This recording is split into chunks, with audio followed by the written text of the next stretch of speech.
Sorry sir, মাফ করবেন, কোনো উপায় নেই।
বলবো, একটা কথা বলেছি কি বলিনি, অমনি এত বিষ ঝাড়লো, সেই বিষের ঠেলায় চোখে সর্ষের ফুল দেখছি একেবারে।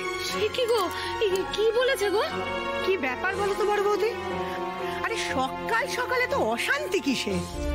যা সব বনে সে মেয়ে এসে জুটেছে এই বাড়িতে, শান্তি বলে তো আর কিছু রইল না। আমার ছেলেটার জীবনটা নষ্ট করেছে, কথায় কথায় আমাকে ক্যাট করে কথা শোনাচ্ছে। কি শিক্ষা নিয়ে এসেছে কে জানে, ছোট বড় কাউকেই তো রেয়াত করছে না দেখছি। আরে স্যার, আপনি উঠে পড়েছেন? শরীর কেমন আছে এখন স্যার? দেখি জ্বরটা আছে কিনা। না, জ্বরটা নেই। যাক বাবা।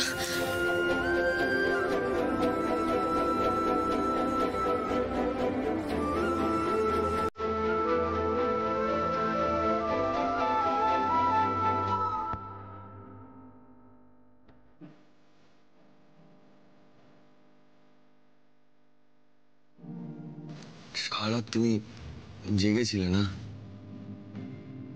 খুব জ্বালিয়েছি আমি তোমাকে। কিচ্ছু জানাননি।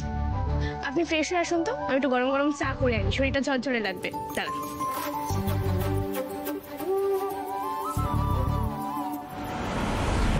না না, একদিন করেছে, ও যা খুশি তাই করবে, আর আমি দাঁড়িয়ে দাঁড়িয়ে দেখবো নাকি?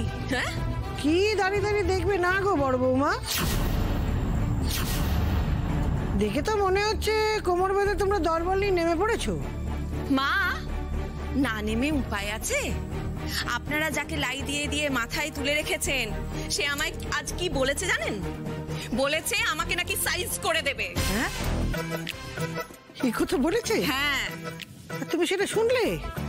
তা তুমি কিছু বললে না? এমনি এমনি দৌড়ে এসে তোমাকে এইসব কথা বলে গেল? না না, এ তো দিদি ভাইয়ের খুব অন্যায়।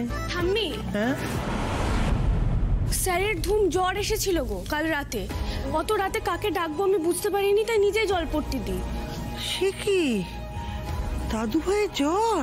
হ্যাঁ, এখন কেমন আছে? এখন অনেকটা বেটার ঠাম্মি, জ্বরটা নেমে গেছে, বিছানায় উঠেও বসতে পেরেছেন। দেখুন দেখুন, কাউকে কিচ্ছু না জানিয়ে ওকে ওইভাবে ফেলে রেখে দিল। হ্যাঁ, এই মেয়ের সাহস কি করে হয়, সাহসটা কি করে হয় নিজে নিজেই আমার ছেলের দায়িত্ব নেওয়ার? দেখেছো ঠাম্মি, তখন থেকে সমস্ত কথা বলে যাচ্ছে, আর আমি কিছু বললেই দোষ। বড় বৌমা, কাল সারা রাত মেয়েটা যে দাদু ভাইয়ের সেবা করে ওর জ্বরটা নামিয়ে দিল, সেই ব্যাপারে তুমি তোকে কোনো কথা বললে না, উল্টো ওকে কথা শোনাচ্ছ। তাহলে তোমাকেও তো কথা শুনতে হবে বড় বৌমা। ও দিদি, দেখলে আমাকে অপমান করতে না পারলে এদের যেন শান্তি হয় না।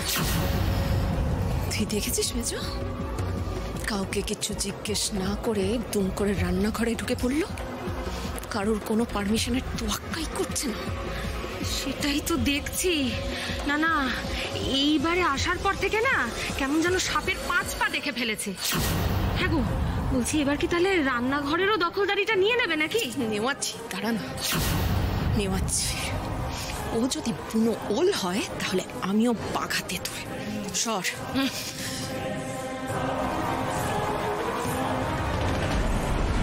আপনি যদি এখনো নিজেকে না শুধরন এবং আমাকে কাঠি করতে আসেন অকারণে, মধুবনী ম্যাডামের মতো কিন্তু আপনাকেও আমি সাইজ করে দেব। মেজো, বলছিলাম কি যে তুই গিয়ে দেখ তো রান্নাঘরে কি করছে ও। আমি কেন? তুমি যাচ্ছিলে তো, কি হলো হঠাৎ? বলছি তো যেতে, যা না। ভয় পাচ্ছিস নাকি? ভয় পাওয়ার আবার কি আছে? ভয় পাবো কেন? যাচ্ছি। হ্যাঁ, যা।